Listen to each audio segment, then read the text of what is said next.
어,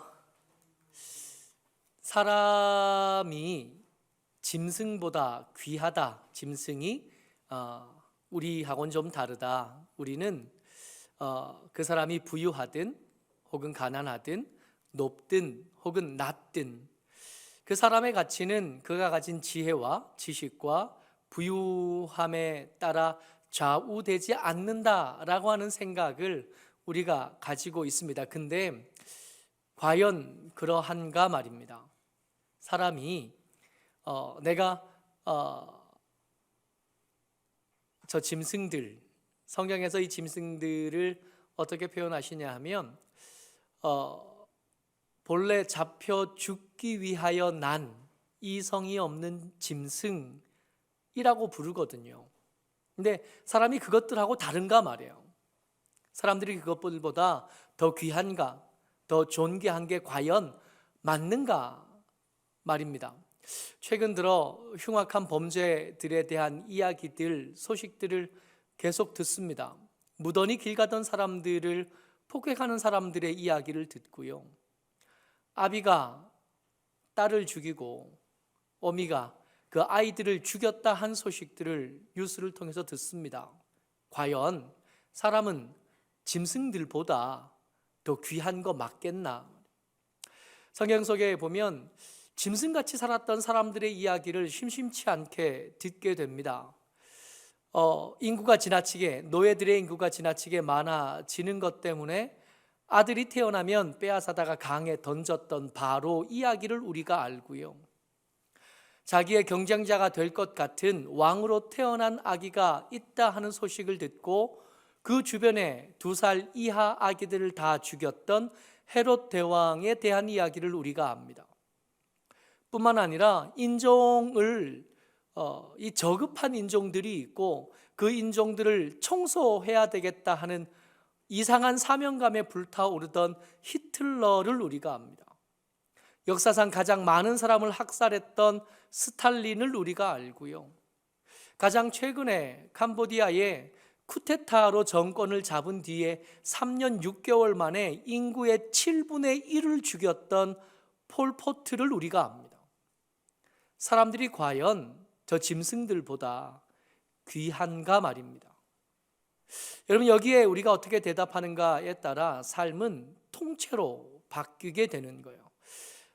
베드로후서 2장 12절 말씀입니다. 같이 읽지요?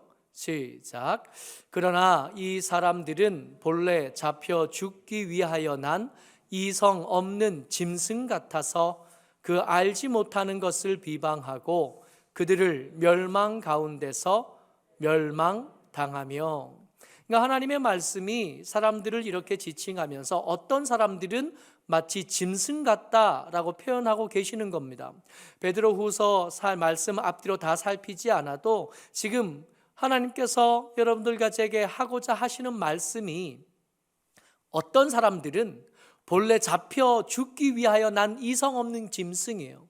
우리가 편안하게 돼지고기를 먹을 수 있고 우리가 그렇게 양심에 꺼리낌 없이 소고기도 먹고 치킨도 먹고 족발도 먹을 수 있는 이유가 뭐냐 하면 이 말씀 때문이 아니에요. 저들은 원래 태어난 이유가 잡혀 죽기 위하여 난 이성 없는 짐승이기 때문에 저것들 잡아먹으면서 그렇게 양심에 꺼리낌이 없이 잡아먹는 거거든요. 근데 어떤 사람들은 그 짐승과 그렇게 다르지 않다는 겁니다. 어떤 사람들은 이 사람들은 본래 잡혀 죽기 위하여 난 이성 없는 짐승 같아서 그 알지 못하는 것을 비방하고 그들의 멸망 가운데서 멸망을 당한다 말씀하고 계시는 거예요. 사람이라고 다 사람이 아니었던 겁니다. 오늘 우리가 읽었던 시편에서 이 시인은 사람을 사람 같지 않게 만드는 그 지점에 대해서 부유함에 주목합니다. 오늘은 그 이야기를 좀 나누려고 해요. 오늘 읽었던 말씀 시편 49편 12절 말씀입니다. 같이요. 시작. 사람은 존귀하나 장구하지 못하며 멸망하는 짐승 같도다. 어떤 사람들은 존귀하고 어떤 사람은 그렇지 않은 사람도 있는데 그것을 가늠하는 기준이 되는 것이 장구하지 못함이 열쇠가 되는 겁니다. 사람은 존귀해요. 모든 사람은 다 존귀하고 돼지하고 다르고 소하고 다르고 짐승하고 다릅니다. 그런데 그 존귀함을 잃어버린 사람들이 있다고요. 왜 그렇게 되었나? 이 시편의 시인이 주목하는 것은 부유함이 주는 거짓말에 속으면 그렇게 된다 말하고 있는 겁니다. 여러분, 겉모습만 사람이라고 사람이 아닌 거예요. 그러니까 우리가 짐승같이 살다가 짐승같이 죽지 않으려면, 이 학살자들 이야기하면서 머리에 떠오르는 것들이 이 사람은 사람들을 짐승처럼 생각한 겁니다. 사람을 더 귀한 어떤 존재로 여기지 않고 본래 잡혀 죽기 위하여 난 것처럼 그들을 대하다가, 그들만 그렇게 대한 게 아니라 그들도 짐승처럼 사람을 대하고 그렇게 짐승처럼 살다가 짐승처럼 멸망해 간 거다 말하고 있는 겁니다. 여러분, 우리가 짐승처럼 살지 않으려면, 우리가 짐승처럼 죽지 않으려면 이 시편 시인의 말을 주목하여 들으면서 우리가 주의해야 될 것, 부유함의 거짓말인 거예요.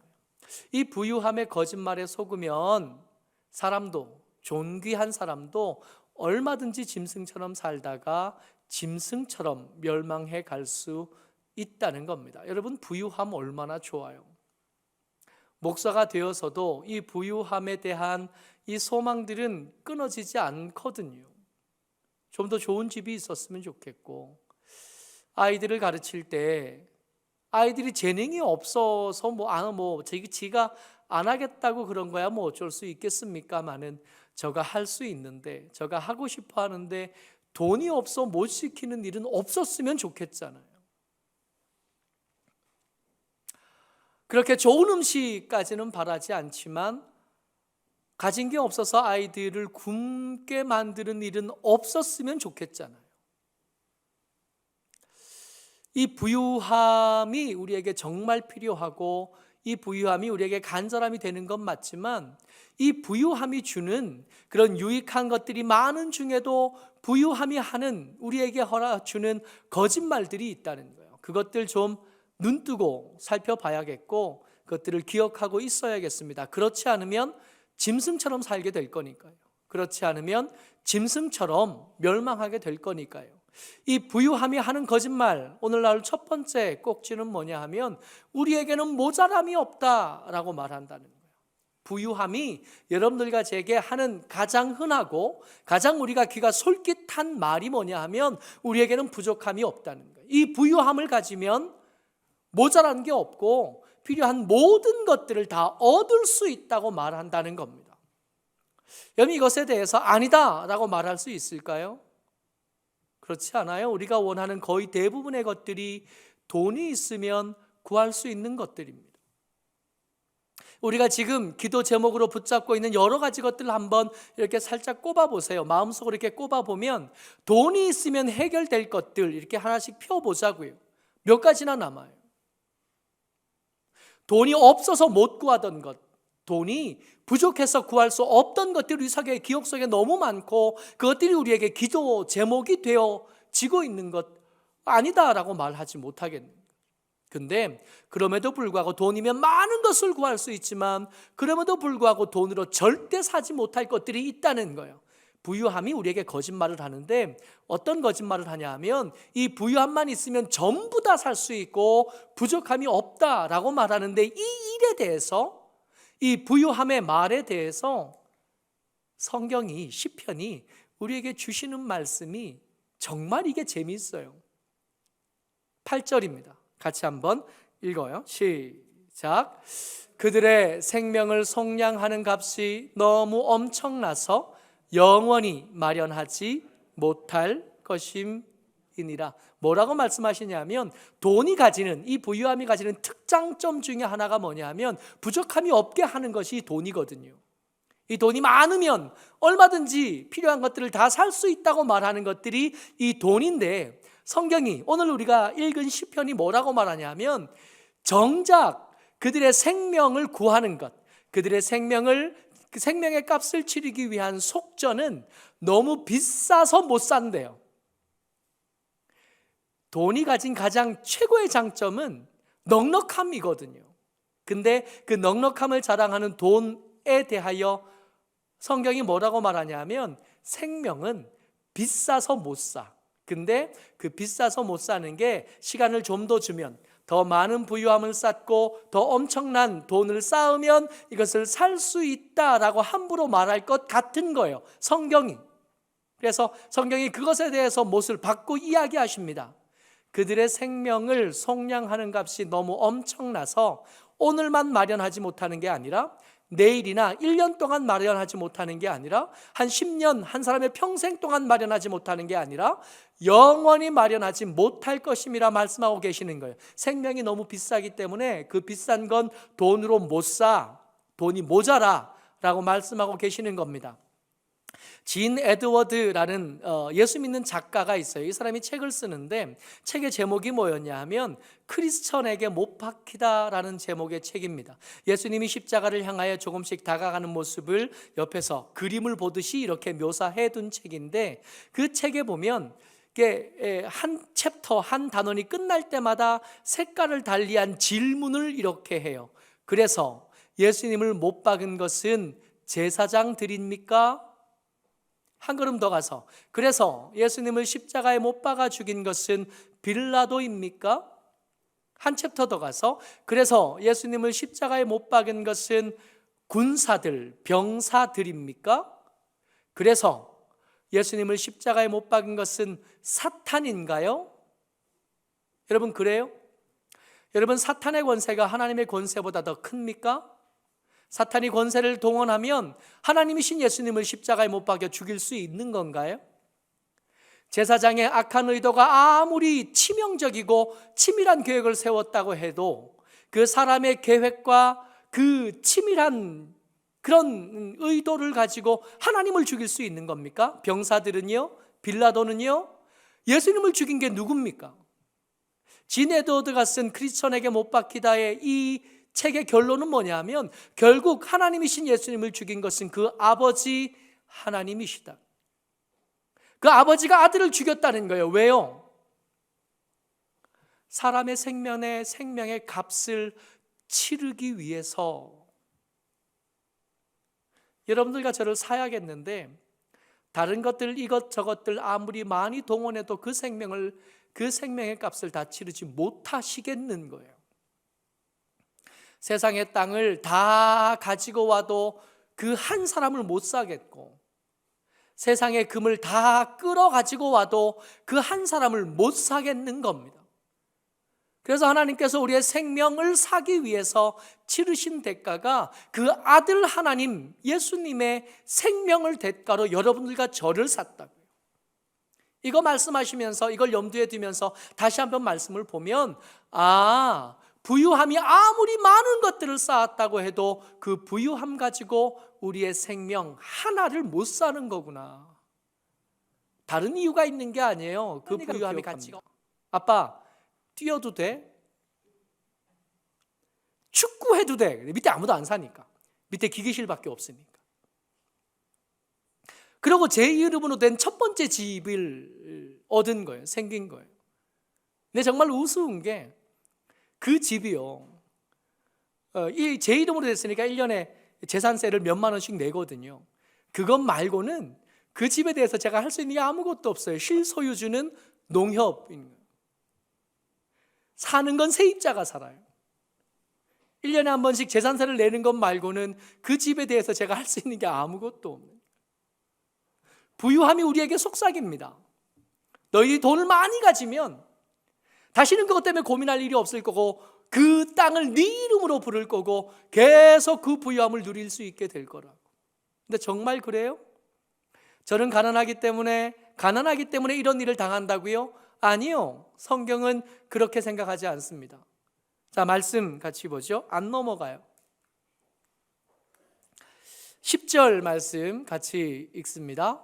시편 49편 10절 말씀이요. 시작. 그러나 그는 지혜 있는 자도 죽고 어리석고 무지한 자도 함께 망하며 그들의 재물은 남에게 남겨두고 떠나는 것을 보게 되리로다. 처음에 부유함이 있으면 못 사는 게 없어 한 부유함에 대하여 돈 없어서 그거 못 살 걸 하면서 생명의 값을 이야기하셨는데, 두 번째로 이거 가지면 우리가 영원히 다시는 이거 때문에 고민할 일이 없어, 그런 자들에게 부유함에 대하여 말씀이 뭐라고 말씀하시냐면, 그거 남겨두고 적어도 남들에게, 다른 사람들에게 남겨두고 떠나는 것을 보게 될 거다.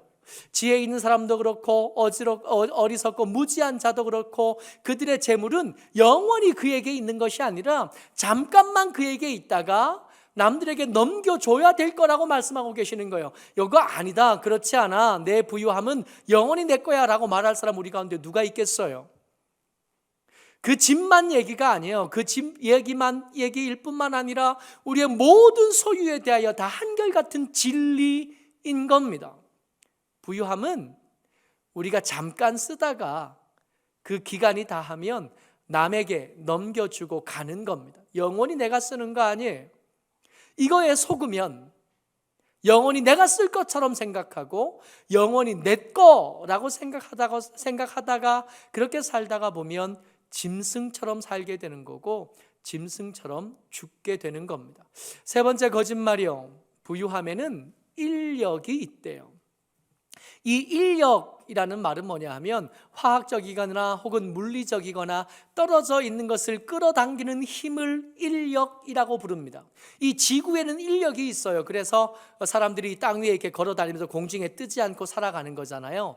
안 가봤지만 그렇다면서요, 달에 가면 이 인력이 지구의 6분의 1밖에 안 돼서 붕붕 뛰듯이 날듯이 그렇게 걸을 수 있다면서요.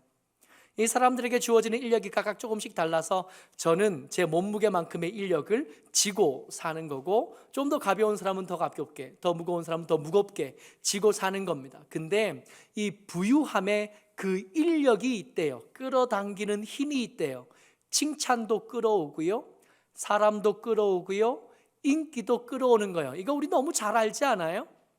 가난하던 사람이 부자가 되면, 부유해졌다, 유명해졌다 하는 소식이 들리면 괜히 전화 한번 하잖아요.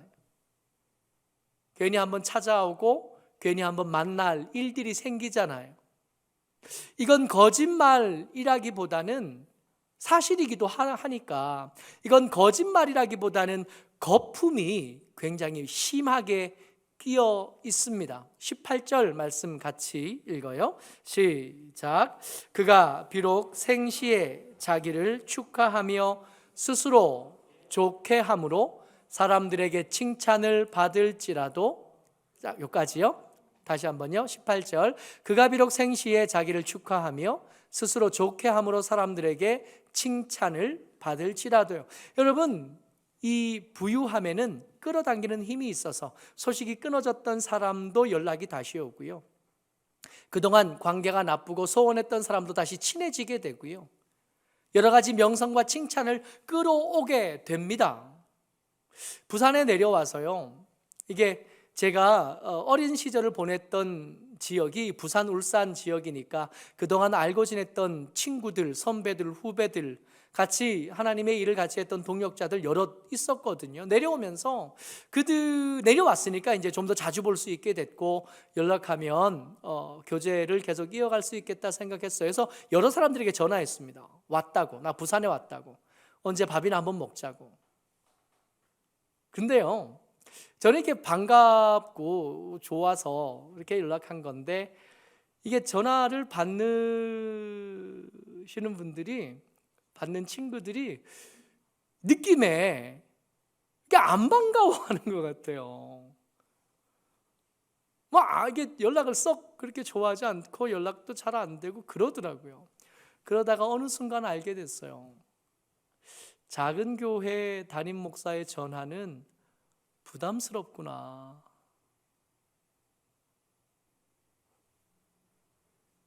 어느 순간 연락이 안 돼요. 전화 안 받더라고요. 그래서 알았어요. 내가 전화하는 게 반갑지 않을 수도 있겠구나. 그래서 그때부터는, 지금도 마찬가지지만 먼저 전화하지 않습니다. 저는 거의 안 해요. 옛날에 만났던 사람 꽤 친하게 지내고 꽤 많은 시간들을 지냈던 사람들인데 거의 전화 안 해요. 여러분 이게 뭐 특별한 일인가요? 섭섭하긴 하지만 그 섭섭함이 뭐 특별하지는 않아요. 우리의 일상이지 않던가요? 그가 비록 생시에 부유함을 누리던 사람의 생시입니다. 이 사람이 가진 부유함은 인력을 가졌기 때문에 자기를 축하하는 사람들이 주변에 많아진 거예요. 많이 찾아오고 많이 연락한 거예요. 좋게 함으로 사람들에게 칭찬도 받았습니다. 그가 잘해서 칭찬을 받는 일도 없지 않겠으나 그가 가진 부유함이 주는 인력 때문에 끌려온 칭찬이에요. 여러분, 이 부유함에 끌려온 인력, 그 끌려온 칭찬과 그 축하가 진짜인가 말이에요. 가짜였던 거죠. 그 중에 열에 하나, 백에 하나 진짜가 있었겠으나 거의 대부분은 거품, 사실이 아니었던 것. 그 부유함이 주눅들고 그 부유함이 쪼그라들면 언제든지 떠날 수 있게 되는 것들인 겁니다. 17절 말씀 같이 읽죠. 시작. 그가 죽음에 가져가는 것이 없고 그의 영광이 그를 따라 내려가지 못함이로다. 안 따라온 거예요. 부유함이 끌어당겼던 수많은 칭찬과 명성들이 어떤 한계를 지나고 나면 더 이상 그에게 다가오지 않고 따라오지 않는 거예요. 떠나게 되는 거예요. 이 거품에 속으면 인생이 짐승 같아지는 거예요. 이 거품에 속으면 짐승처럼 살게 되다가 짐승처럼 멸망하게 되는 겁니다. 정리를 한번 해볼까요? 부유함이 하는 거짓말이 있습니다. 첫 번째가 뭐였냐 하면 우리에게는 부족함이 없다. 아니었잖아요. 모자라서 못 사는 것들이 분명하게 있었던 겁니다. 우리의 소유는 영원하다. 그렇지 않았잖아요. 언젠가는 남에게 남겨두고 떠나가야 할 때가 분명히 다가온다. 우리에게는 인력이 있습니다. 그래서 애쓰지 않아도 우리가 원하는 것들을 얻을 수 있습니다. 거짓말이었습니다. 한계를 지나고 나면 더 이상 그 거품들, 그 인력에 끌려온 것들은 더 이상 따라오지 않게 될 겁니다. 그래서 어떻게 해야 될까요? 어찌할까에 대해서 20절이 대답합니다. 같이요. 시작. 존귀하나 깨닫지 못하는 사람은 멸망하는 짐승 같도다. 아멘. 깨달으면 이 짐승같이 되어질 그 위험에서 벗어날 수 있게 된대요. 깨달으면 그럼 뭘 깨달아야 되는가 말이에요. 시편 49편의 핵심 구절은 15절입니다. 같이 읽어요. 시작. 그러나 하나님은 나를 영접하시리니 이러므로 내 영혼을 수올의 권세에서 건져내시리로다. 아멘. 여러분 말씀을 자세히 보셔요. 이 부유함은 돈이 모자라서 그 생명의 속전을 못 샀잖아요. 이 생명의 속전을 어디에다 치르냐 하면 죽음의 권세에다가 이 속전을 치러야 되는데 아버지 하나님은 우리를 기꺼이 그 권세, 스월의 권세 아래에 있는 우리를 데리고 나오실 수 있다고 말씀하고 계신. 이 부유함의 소유는 한계가 있고 그 유통기한이 지나고 나면 더 이상 유효하지 않게 되겠지만 하나님은 그 당신의 사람들을 건져내시고 난 다음에 영원히 그와 함께 계시겠다고 말씀하고 계시는 겁니다. 수월에 떨어졌으니까 더 이상 가치가 그에게 없고 부유함이 그에게 없음에도 불구하고 기꺼이 거기에 찾아오셔서 우리를 영접해 주시겠다고 하나님 말씀하고 계시는 거예요. 누가요? 부유함이 아니라 진짜는 하나님이 그것을 하실 수 있다고, 내가 그것을 너희들에게 나누어 주기를 원하고 그것과 함께 하기를 원한다고. 여러분들 부유함에 속아서 살 게 아니라 우리가 진짜 배워야 될 것들은 따로 있는 겁니다. 그렇다고 해서 부유함이 필요 없습니다. 부유함은 우리에게서 상관없습니다. 우리는 부유함과 상관없이 하나님만 봅니다. 거짓말인 걸 저도 알고 우리도 아는 거예요. 그런 얘기가 아니라 부유함이 쓸데없다는 게 아니라 부유함만 가지고 살아낼 수 없다고 말씀하고 계시는 거예요. 그래서 여러분들과 제가 배워야 될 것은 따로 있는 겁니다. 지혜자가 그 평생을 산 다음에 그 아들에게 간절한 마음으로 권면하는 말씀이에요. 잠언 1장 7절의 말씀입니다. 부유함에 속지 않기 위해서 우리가 배워야 될 것, 우리가 해야 될 것이죠. 같이 읽습니다. 시작. 여호와를 경외하는 것이 지식의 근본이거늘 미련한 자는 지혜와 훈계를 멸시하느니라. 아멘. 여호와 경외하기를 배우는 것이 열쇠입니다. 하나님에게 방법이 있거든요. 우리의 생명의 속전을 치를 수 있는 값이 하나님에게 있고, 다 빼앗긴 다음에 스올에 있을 때 기꺼이 찾아와 주셔서 우리를 영접하여 주시는 분이 하나님이시라고요. 그러니까 우리가 배워야 될 것은 어떻게 하면 더 많은 돈을 벌겠나, 어떻게 하면 더 높은 지위에 가겠나, 중요하지만 이것이 아니라 여호와 경외하기를 배우고 여호와 경외하기를 연습하는 것이 우리의 인생을 짐승처럼 되지 않도록 우리를 사람답게, 원래 존귀함을 품고 있던 사람답게 살게 하는 열쇠가 됩니다. 여호와 경외하기를 배우는 일이 세상처럼 그냥 쉽게 되지는 않아요. 그저 그냥 가만히 있으면 되어지는 그런 자연스러운 것은 아닙니다. 그러나 이 길이 비록 좁을 수 있고, 이 길이 인기가 없어서 사람들이 많이 찾지 않는 길이라 외로울 수는 있지만, 그럼에도 불구하고 이 길을 가면 적어도 우리는 짐승처럼 살지는 않고, 적어도 우리는 짐승처럼 멸망하지는 않게 되는, 모쪼록 저와 여러분들이 주의 은혜 가운데 여호와 경외하기를 배우고 여호와 경외하기를 연습하고 그렇게 훈련하는 하나님의 사람들, 저와 여러분 되시기를 주의 이름으로 축복합니다. 아멘.